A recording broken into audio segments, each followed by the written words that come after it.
We are ranking the 10 major TV brands you will find at big box stores, graded from worst to best based on reliability, real-world performance, and lasting value. From ultra-cheap sets that fail right after the return period to premium screens built to survive for years, this countdown exposes which brands are budget traps and which are actually worth your money. Let us kick things off at the very bottom with number 10. ONN sits on the throne of disappointment, tempting bargain hunters with a 55-inch 4K TV for about $200. The catch? That price buys a frame so thin it flexes if you breathe too hard, and a stand that wobbles if a cat walks by. In store, ONN cranks the brightness to blinding levels, hiding the patchy shadows and ghosting that appear once you get it home. Plug it in, and the picture looks more blotchy than a tie-dye shirt. HDMI ports are notorious for quitting right after the return window closes, leaving owners with a giant black rectangle and no recourse. During the holidays, return lines fill with ONN boxes. Warehouse managers even call it the boomerang effect. For every cheap thrill, there is a hidden cost. Sound so bad you will need a soundbar, and reliability that makes a scratch-off ticket look like a safe investment. ONN is not just the worst deal, it is practically a prank in a box. RCA used to be a household name, but today that badge is just a sticker slapped on the cheapest hardware a licensing deal can buy. The nostalgia is strong. Plenty of shoppers see those three letters and think they are getting a slice of TV history. In reality, RCA's modern TV models are a masterclass in disappointment. The picture is dull, with weak contrast and colors that look like they have given up. The smart TV features are a mess. Expect laggy menus, frequent app crashes, and a remote that sometimes feels more like a suggestion than a command. Many buyers end up plugging in a Roku stick just to get basic streaming to work. And if something breaks, good luck. Parts are nearly impossible to find after 2 or 3 years, and warranty support will bounce you between offshore call centers until you give up. RCA may look like a safe bet, but behind the badge there is nothing left of the legend. JVC is the TV aisle's wild card. Never the worst, but never a sure thing. 2 boxes with the same model number might look identical, but open them and you could find completely different guts. One might run Roku, another might run Fire TV, or a mystery operating system you will never see again. The software lottery means app menus can be smooth one moment, then freeze or crash the next. Picture quality lands in the realm of fine. Do not expect deep blacks or sharp motion. Forum threads are full of complaints about dead pixel clusters and remotes that stop working before you have even memorized the button layout. Reliability is another gamble. Some sets run quietly for years. Others develop issues just after the warranty expires. Need help? Good luck. Service and parts depend on which retailer sold your particular model. For shoppers, JVC is the ultimate shelf lottery. You might get a solid mid-tier TV, or you might be stuck troubleshooting from day one. That unpredictability keeps it from climbing any higher. Philips is the ultimate case of mistaken identity in the TV aisle. In Europe, the name means high-end panels and the signature Ambilight technology glowing behind the screen. But walk into a US big box store, and that Philips badge is just a sticker on a budget Funai chassis. No Ambilight, no fancy image processing, just watered-down hardware and sluggish software. Menus crawl at a snail's pace, and Netflix sometimes takes so long to load you could go make popcorn and still beat it. App crashes are not rare, they are a rite of passage. Owners report random reboots, flickering screens, and dimming that sets in before the first year is out. The split is so stark, it is like ordering a steak and getting a microwaved burger with the same name tag. The Funai-built US models look sleek on the shelf, but at home they are a source of endless frustration. For shoppers lured by the Philips brand, it is a classic bait and switch. Premium price tags hiding bargain bin guts. With so many complaints about firmware bugs and reliability, this is one nameplate that does not live up to its reputation. Panasonic once ruled the TV world, especially in the days of plasma. Those sets were legendary for their deep blacks and rich colors, turning living rooms into home theaters. Fast forward to today, and finding a Panasonic on a big box shelf in the US is almost like spotting a unicorn. The TVs that do make it here are solidly built, but the magic is gone. Color accuracy still holds up. Reds and blues look natural, not radioactive. But put on a movie with a lot of dark scenes and the weaknesses show. Black levels are more gray than inky, and high dynamic range just doesn't pop the way it does on newer tech from Samsung or LG. Software feels like a time capsule. Open the App Store and it is missing half the streaming giants everyone actually uses. Updates are rare, and the whole interface lags behind what you would expect in 2025. For all that, Panasonic still asks for premium prices, sometimes more than Samsung or LG equivalents with far better features. On the plus side, these TVs are less likely to die an early death. Panels tend to last, and power boards rarely give out in the first few years. But durability alone can't justify the sticker shock, especially when you are getting yesterday's tech at tomorrow's prices. Panasonic's ghost still haunts the aisle. Nostalgia isn't enough to make it a smart buy. Vizio once wore the crown for budget TVs, turning heads in the early 2010s with sharp screens at prices that made the big brands sweat. But the shine has faded. What remains is a cautionary tale about trade-offs. Picture quality can still surprise. Some Vizio panels punch well above their price with bright highlights and solid color. But every bright spot comes with a shadow: the SmartCast operating system. Owners joke that waiting for apps to load is like watching paint dry. And it is not unusual for the whole interface to freeze or crash mid-show. Complaints about SmartCast lag and instability are so common that online forums have entire threads devoted to troubleshooting the home screen. Reliability is a lottery. Some sets run for years without a hiccup, while others die from board failures or black screens just months after the warranty ends.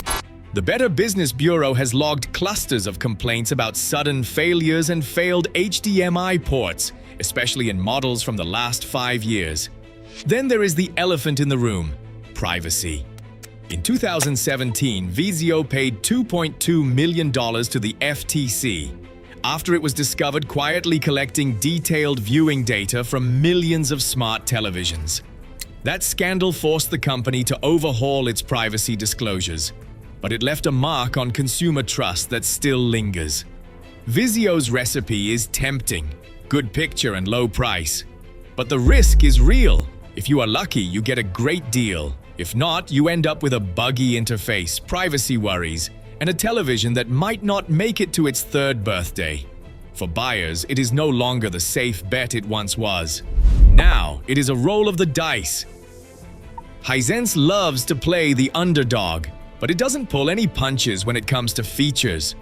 Walk into a big box store, and you will spot Hisense touting Dolby Vision, QLED panels, and gaming specs that sound like they belong on a much pricier TV. Peak brightness can hit levels that make HDR movies and sports pop, and input lag is low enough that gamers take notice. On paper, it looks like a steal: premium perks, budget price tag. But here is where the gamble starts. Hisense's rapid rise came with growing pains.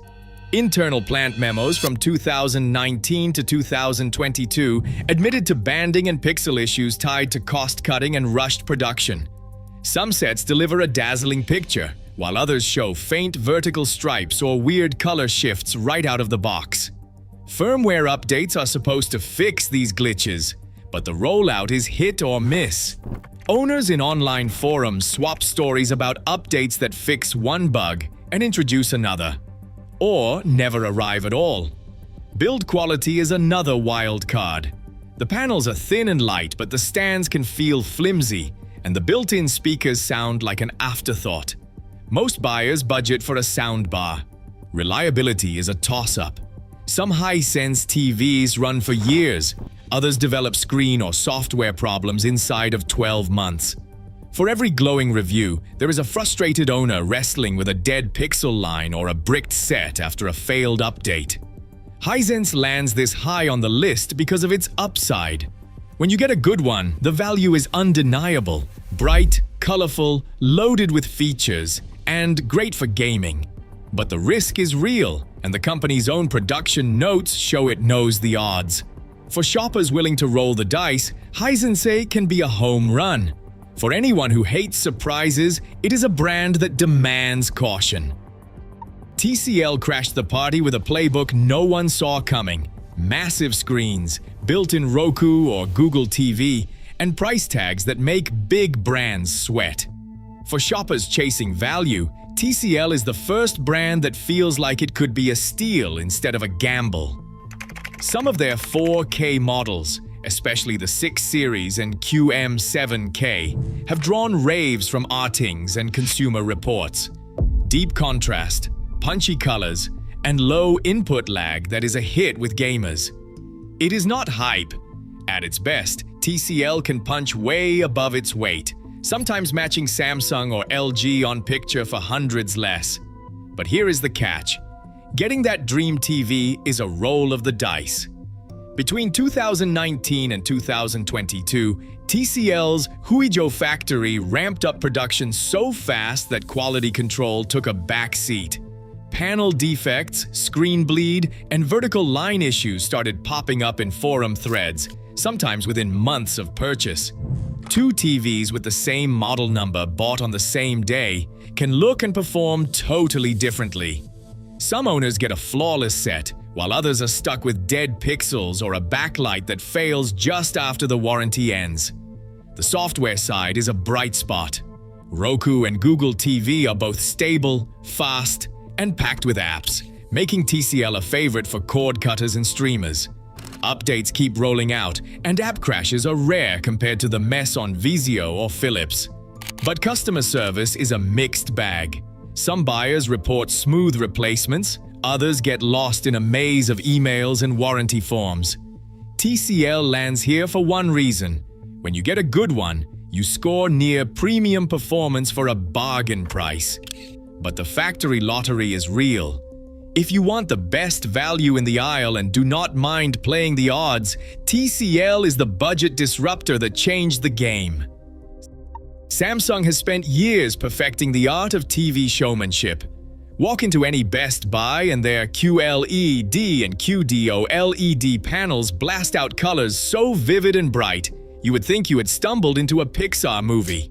Sports and gaming fans love the razor-sharp motion. No blurring, no ghost trails, just buttery smooth action. High dynamic range content pops, with highlights that punch through even the sunniest living room. Independent tests show Samsung flagship sets can hit peak brightness levels that leave most competitors in the dust. But the flash comes with a catch. Since 2017, Samsung's Tizen Smart Hub has quietly slipped ads and sponsored content right onto the home screen, even on high-priced models. There is no way to fully turn them off. You can dig through privacy menus and try to minimize them, but that sponsored tile is not going anywhere. For many buyers, it feels like paying for a luxury hotel, only to find a billboard in your bedroom. Forums and review sites are full of complaints, yet Samsung analytics show most people just grit their teeth and put up with it for the picture quality. Tizen itself is fast and polished. Apps launch in a second or two, crashes are rare, and there is a massive app library. Netflix, YouTube, Disney+, all optimized for the hardware. Updates keep rolling out for years. An integration with Samsung SmartThings means your TV can control everything from lights to robot vacuums. For families and power users, that convenience is hard to beat. Reliability is another strong suit. Survey data and long-term testing put Samsung median lifespan between 7 and 10 years. Hardware failures like HDMI ports or backlights are less common than with most brands, and warranty support is solid. But if something goes wrong after the warranty runs out, repairs are not cheap. Mainboard or backlight fixes often run $180 to $350, and parts are only guaranteed for about 6 years. All that polish and performance comes at a price. Samsung sits just below the top spot because of those unavoidable ads and the premium you pay for the badge.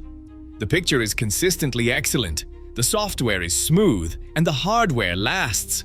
But for buyers who want a pure ad-free experience, there is one brand left that does it better. LG does not need flashy marketing or a parade of influencers to make its case. In the TV aisle, it is the quiet assassin, unassuming but absolutely lethal where it counts. Picture quality. The crown jewel is OLED, and nobody does it better. Every pixel lights up or shuts off completely, so black levels are not just deep, they are infinite. That means movies look cinematic, with contrast so sharp you will notice details you never saw before. Colors pop without looking cartoonish, and shadowy scenes finally reveal all the subtle shades directors intended. Web OS keeps things running smooth behind the scenes. App launches are quick, menus glide without stutter, and crashes are rare enough to feel like urban legends. There is no waiting 3 minutes for Netflix to load or cursing at a frozen YouTube screen. For most users, the software just works. No need to add a streaming stick or fight with buggy updates. Reliable software. Durable. Even after years of use, owners report their LG sets keep humming along, with many lasting 5 to 7 years before any hint of trouble. That is a full generation ahead of most bargain brands, and a big reason LG inspires so much loyalty. Of course, OLED is not magic. Burn-in still lurks if you leave the same news ticker or game HUD on for days at a time, but LG has spent years fighting back with smart tricks like pixel shifting, screensavers, and subtle dimming routines. For everyday viewers who mix up their content, burn-in is now more urban legend than real threat. Reviewers at Artings and Tom's Guide agree. Unless you are running a sports bar, it is not something most buyers will ever see. The price tag is higher, but what you get is the best picture in the aisle, a TV that can actually outlast your lease, and an experience that feels premium every time you hit power. LG's blend of perfect blacks, vibrant color, and reliable software earns it the top spot. No gimmicks, no lottery, just the safest bet for anyone who wants their next TV to be their best one yet. Across all 10 TV brands, one pattern stands out. The lowest price rarely delivers real value. Whether it's flimsy builds or forced ads, shortcuts come at your expense, not just in dollars but in daily frustration. In big box aisles today, the real winner isn't the cheapest screen, it's the one built to last. For buyers, that difference matters more than ever.